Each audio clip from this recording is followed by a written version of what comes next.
ಭಾರತೀಯ ಕ್ರಿಕೆಟ್ಗ ರಿಂಕು ಸಿಂಗ್ಗೆ ಭೂಗತ ಲೋಕದ ಗ್ಯಾಂಗ್ನಿಂದ ಬೆದರಿಕೆ ಸಂದೇಶಗಳು ಬಂದಿದ್ದು 5 ಕೋಟಿಗೆ ಬೇಡಿಕೆ ಇಡಲಾಗಿದೆ ಅಂತ ವರದಿಯಾಗಿದೆ. ಇದರ ಹಿಂದೆ ದಾವೂದ್ ಇಬ್ರಾಹಿಂನ ಕುಖ್ಯಾತ ಗ್ಯಾಂಗ್ ಡಿ ಕಂಪನಿ ಕೈವಾಡ ಇದೆ ಅಂತ ಮುಂಬೈನ ಪೊಲೀಸರು ಬಹಿರಂಗಪಡಿಸಿದ್ದಾರೆ. ಮುಂದಿನ ಆವೃತ್ತಿಯ ರಣಜಿ ಟ್ರೋಫಿಗಾಗಿ ಅಭ್ಯಾಸ ನಡೆಸುತ್ತಿರುವಂತಹ ರಿಂಕು ಅವರಿಗೆ ದಾವೂದ್ ಇಬ್ರಾಹಿಂನ ಡಿ ಕಂಪನಿ ಗ್ಯಾಂಗ್ನಿಂದ ಬೆದರಿಕೆ ಹಾಕಲಾಗಿದ್ದು, ಜೊತೆಗೆ 5 ಕೋಟಿ ರೂಪಾಯಿಗಳ ಬೇಡಿಕೆಯನ್ನು ಕೂಡ ಇಡಲಾಗಿದೆ. ಇನ್ನು ಈ ಪ್ರಕರಣದ ಕುರಿತು ತನಿಖೆ ನಡೆಸಿ ಮುಂಬೈ ಪೊಲೀಸ್ ಅಪರಾಧ ವಿಭಾಗವು ಈ ಬೆದರಿಕೆ ಬೇರೆ ಯಾರಿಂದಲೂ ಅಲ್ಲ, most wanted Dawood Ibrahim gang D ಕಂಪನಿಯಿಂದ ಬಂದಿದೆ ಅಂತ ಬಹಿರಂಗಪಡಿಸಿದೆ. ಈ ತಿಂಗಳು ಫೆಬ್ರವರಿ ಮತ್ತು ಏಪ್ರಿಲ್ ನಡುವೆ ರಿಂಕು ಅವರ ಪ್ರಮೋಷನ್ ತಂಡಕ್ಕೆ 3 ಬೆದರಿಕೆ ಸಂದೇಶಗಳು ಕಳಿಸಲಾಗಿದೆ ಅಂತ ಪೊಲೀಸ್ ಕ್ರೈಮ್ ವಿಭಾಗ ತಿಳಿಸಿದೆ. ಫೆಬ್ರವರಿ 5, 2025 ಬೆಳಗ್ಗೆ 7:57 ಕ್ರಿಕೆಟಿಗ ರಿಂಕು ಸಿಂಗ್ ಮೊಬೈಲ್ಗೆ ಮೊದಲ ಸಂದೇಶ ಬಂದಿತ್ತು. ಅದರಲ್ಲಿ ನೀವು ಚೆನ್ನಾಗಿದ್ದೀರಿ ಎಂದು ಭಾವಿಸುತ್ತೇನೆ ಮತ್ತು ನಾನು ನಿಮ್ಮ ದೊಡ್ಡ ಅಭಿಮಾನಿ ಮತ್ತು ನೀವು KKR ತಂಡಕ್ಕಾಗಿ IPL ಆಡುತ್ತಿರುವುದಕ್ಕೆ ನನಗೆ ಸಂತೋಷವಾಗಿದೆ. ರಿಂಕು ಸರ್, ಒಂದು ದಿನ ನೀವು ನಿಮ್ಮ ವೃತ್ತಿ ಜೀವನದ ಉತ್ತುಂಗವನ್ನು ತಲುಪುತ್ತೀರಿ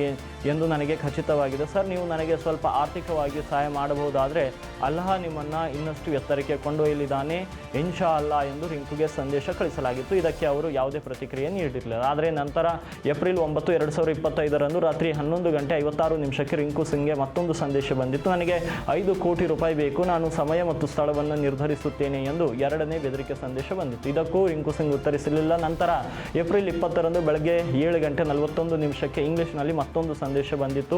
ಎಚ್ಚರಿಕೆ, ಡಿ ಕಂಪನಿ ಅಂತ ಬರೆಯಲಾಗಿತ್ತು. ಆದಾಗ್ಯೂ ಈ ಪ್ರಕರಣಕ್ಕೆ ಸಂಬಂಧಿಸಿದಂತೆ 2 ವ್ಯಕ್ತಿಗಳನ್ನು ಪೊಲೀಸರು ಬಂಧಿಸಿದ್ದಾರೆ. ವರದಿಗಳ ಪ್ರಕಾರ ರಿಂಕು ಸಿಂಗ್ನಿಂದ ಸುಲಿಗೆಯ ಬೇಡಿಕೆ ಇಟ್ಟ 2 ವ್ಯಕ್ತಿಗಳನ್ನು ವೆಸ್ಟ್ ಇಂಡೀಸ್ನಲ್ಲಿ ಬಂಧಿಸಲಾಗಿದೆ. ಇಬ್ಬರನ್ನ ಮೊಹಮ್ಮದ್ ದಿಲ್ಶಾದ್ ಮತ್ತು ಇನ್ನೊಬ್ಬರನ್ನ ಬಂಧಿಸಲಾಗಿದೆ. ಆಗಸ್ಟ್ 1 ಭಾರತಕ್ಕೆ ಹಸ್ತಾಂತರಿಸಲಾಗಿದೆ ಅಂತ ವರದಿಯಾಗಿದೆ.